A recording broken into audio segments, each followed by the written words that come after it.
교회가 보편적인 교회입니까? 빈부, 귀천, 남녀노소가 한데 어우러지는 교회입니까? 부자 동네에 빈민이 없습니다. 가난한 동네 교회에 부자가 안 갑니다. 양쪽 다 문제가 있는 거죠. 그 문제를 떠나서 우리가 교회의 연속성을 생각할 때 오늘날 교회에 남녀노소, 소가 있는가? 젊은이들이 있는가? 교회가 영속성을 지키려면 어느 시대나 교회 속에는 젊은이들이 있어야 합니다. 오늘 한국 교회에 젊은이들이 없습니다. 젊은이들 30, 40대가 교회를 떠나니까 그 30, 40대를 부모를 따라서 교회에 오던 교회학교 아이들도 없습니다. 한국에 교회학교 없는 교회가 날로 늘어갑니다. 그 부모들이 교회를 떠났거든요. 보편적인 교회 아닙니다. 지금 한국 교회는 나이 든 사람만 모여 있는 동아리 교회입니다. 왜 그렇게 됐을까? 여러분 30대, 40대면 여러분들 그 나이 다 거쳐오셨지만 30대, 40대 젊은이들의 눈으로 오늘날 한국 교회를 한번 바라보십시오. 30대, 40대의 가장 큰 특징은 가장 지적인 활동이 왕성할 때이고 따라서 비판적일 때입니다. 그들의 시각으로 한국 교회를 한번 보십시오. 개신교는 교황으로부터 추기경, 추교, 일반 교인으로 이루어지는 이 철저한 계급주의 하이어라키에 대항해서 만인 제사장 사상을 표방하면서 태동되었습니다. 그런데 개신교회가 만인 제사장 정신을 실천하고 있습니까? 목사, 장로, 권사, 안수집사, 서리집사, 교인 철저하게 계급주의입니다. 변형된 카톨릭 계급주의입니다. 장로들 계급 속에서도 얼마나 계급이 많습니까? 원로장로, 은퇴장로, 협동장로, 신무장로 중에서도 안수받은 날짜에 따라서 서열이 다 정해져 있습니다. 이건 교회일 수가 없습니다. 여러분, 주님께서 오른손이 하는 걸 왼손이 모르게 하라고 말씀하시지 않았습니까?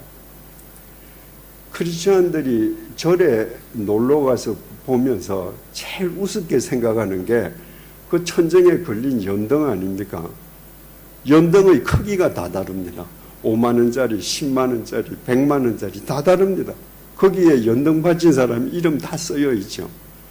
기와장 하나 하는데 기와장 뒤에 이름 다 씁니다. 그거 제일 우습게 생각하고 와요. 그런데 하나님께 헌금을 바치는데 오른손이 하는 걸 왼손이 모르게 하는 게 아니라 헌금 봉투에 이름 쓰고 주보에 이름 냅니다.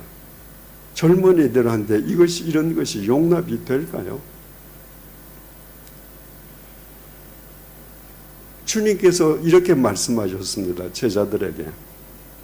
얘들아, 세상의 집권자들 한번 봐라.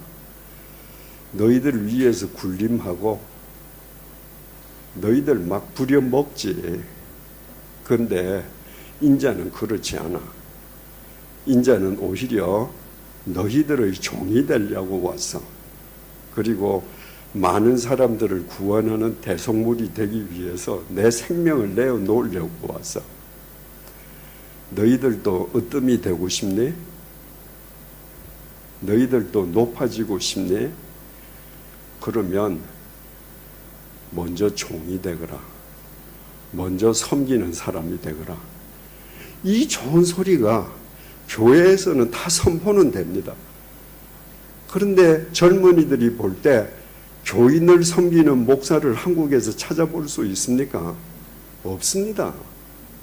군림하는 목사들밖에 없습니다. 여러분, 제네바는 칼빈이 종교개혁을 일으켰던 개혁의 총본산지입니다. 그러면 500년이 지났다 할지라도 제네바에는 그 개혁의 정신을 잇는 개신교인들로 가득 차 있어야 될 것 같이 생각되지요. 제네바시가 발행하는 안키 설문조사를 보면요, 제네바시에는 현재 개신교 신자보다 가톨릭 신자가 더 훨씬 많습니다. 지금 현재 시작된 현상이 아니고요, 500년 전부터입니다. 500년 전에 칼빈이 종교개혁을 일으켰을 때 제네바가 다 개신교를 받아들였습니다. 근데 이 종교개혁의 광풍이 한번 휩쓸고 지나가서 다 정신을 차리고 보니까 가톨릭은 교황이 한 사람밖에 없는데 제네바에는 개신교 교회마다 교황이 있는 거예요. 그 교황들끼리 타협하지 않아요. 그들 사이에 절대로 어떤 의견이 일치가 되는 법이 없습니다. 그러니까 개신교로 왔던 많은 제네바 시민이 이렇게 많은 교황을 모시기보다 우리는 옛날처럼 한 사람 교황을 모실래? 다시 가톨릭으로 되돌아간 겁니다. 그것이 오늘날까지 이어지고 있습니다. 오늘날 여러분들이 젊은이들의 눈으로 보면 교회는 교회가 아닙니다. 성경 말씀, 좋은 말씀은 하면서도 성경과는 철저하게 유리된 종교기업, 종교 집단에 지나지 않습니다. 그러니까 청년들이 떠나는 겁니다. 청년들이 떠나니까 그 자식들도 함께 떠났습니다. 대한민국 교회 미래가 사라졌습니다. 그러면 대한민국 교회가 이렇게 보편성을 상실한 이유가 무엇이겠습니까? 대한민국 교회가 보편성을 상실한 이유는 바로 거룩성을 상실했기 때문입니다. 그리스도인들은 세상과 구별된 삶을 살아야 되는데 그리스도인들이 세상의 가치와 똑같은 가치로 살았습니다. 세상에서 출세하고 내 자식 남의 자식보다 더 잘되고 좋은 스펙 쌓고 더 많이 돈 벌고 이것이 최고의 가치관이 된 것입니다. 그러니까 세상의 가치관과 구별되지 않는다는 말은 바꾸어 말하면 교회가 거룩성을 상실한 겁니다. 거룩성을 상실할 때 교회의 보편성은 바닥에 떨어졌습니다.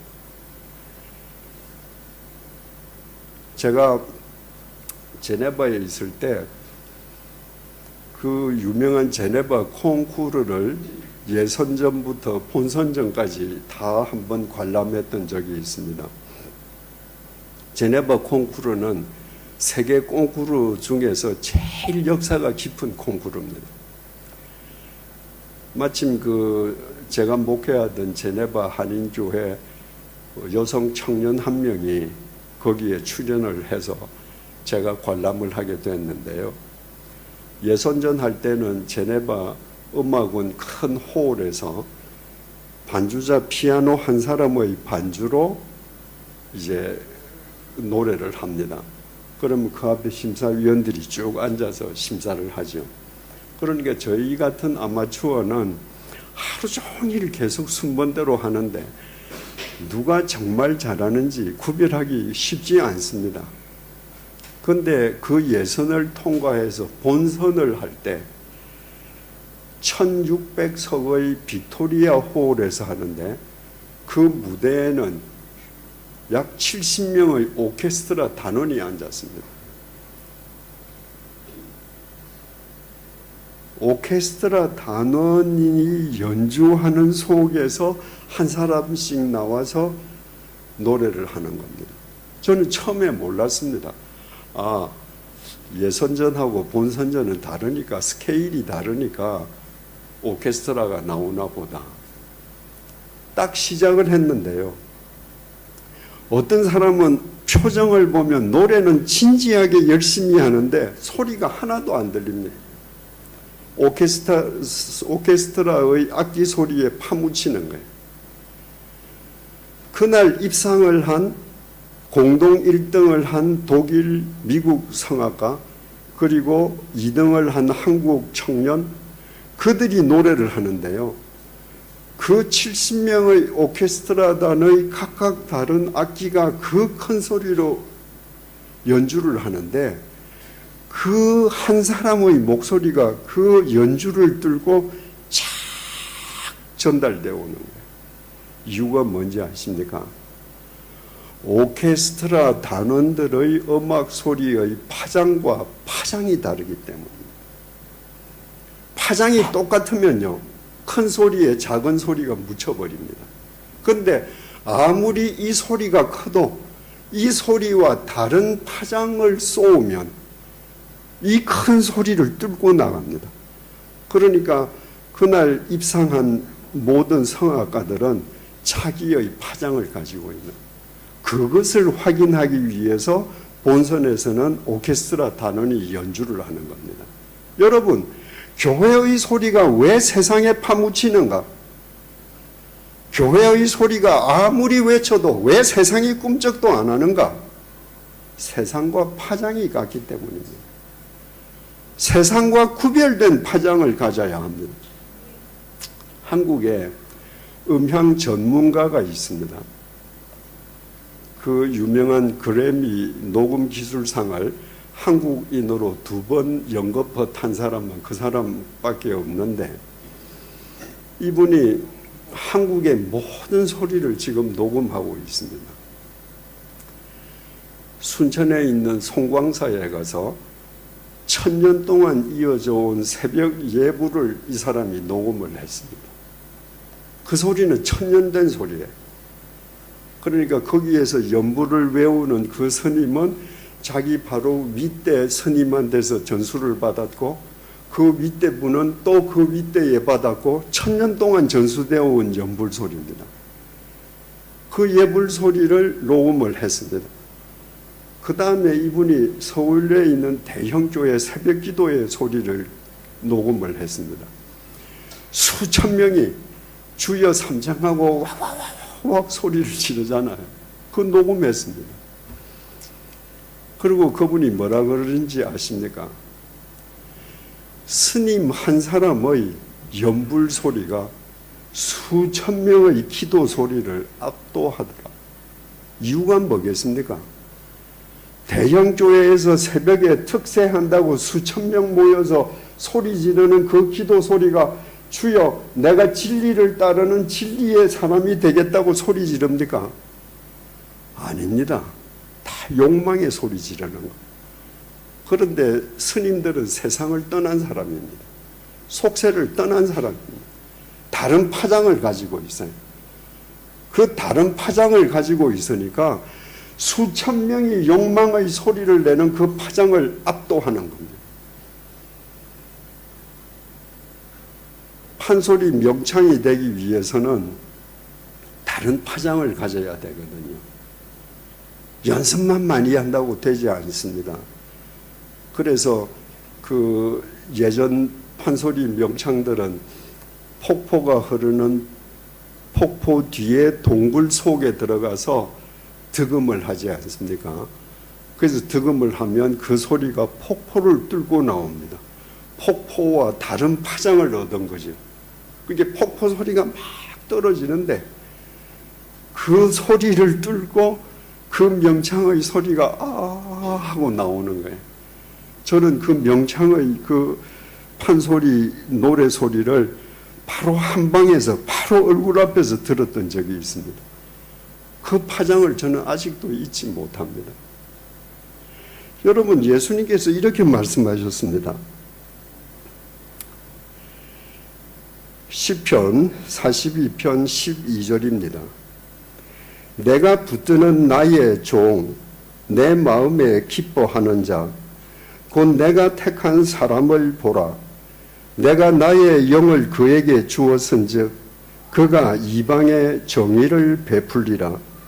그는 외치지 아니하며 목소리를 높이지 아니하며 그 소리를 거리에 들리게 하지 아니하니라. 당신의 종 메시아가 이 땅에 올 때 그는 외치지 않고 목소리를 높이지 않고 그 소리를 거리에 들리게 하지 않는다. 이스라엘은 더운 나라니까 집집마다 다 창문이 있는데 그때는 유리가 없지 않습니까? 그러니까 창문이 있으면 그냥 뚫려 있는 거거든요. 그러니까 집안에서 크게 얘기를 하면 길거리에 다 들리는 거예요. 저 부부가 지금 무슨 얘기하는구나. 근데 예수님께서 집 안에서 얘기하면 집 밖으로 나가지 않는다. 절대 큰 소리로 하시지 않는다. 그 예수님의 소리가 세상을 바꿨습니다. 뒤집었습니다. 왜? 파장이 다르기 때문에. 구별된 파장이기 때문에. 심령이 가난한 자는 복이 있나니 천국이 그들의 것임이요 애통하는 자는 복이 있나니 그들이 땅을 기업으로 받을 것임이요. 이걸 예수님께서 부흥사들처럼 심령이 가난한 자는 복이 있나니 상상이 되십니까? 산상수훈을 하시면서 산들 바람처럼 잔잔한 소리로 말씀하셔도 한 사람 한 사람의 폐부로 다 파고드는 겁니다. 이것이 거룩입니다.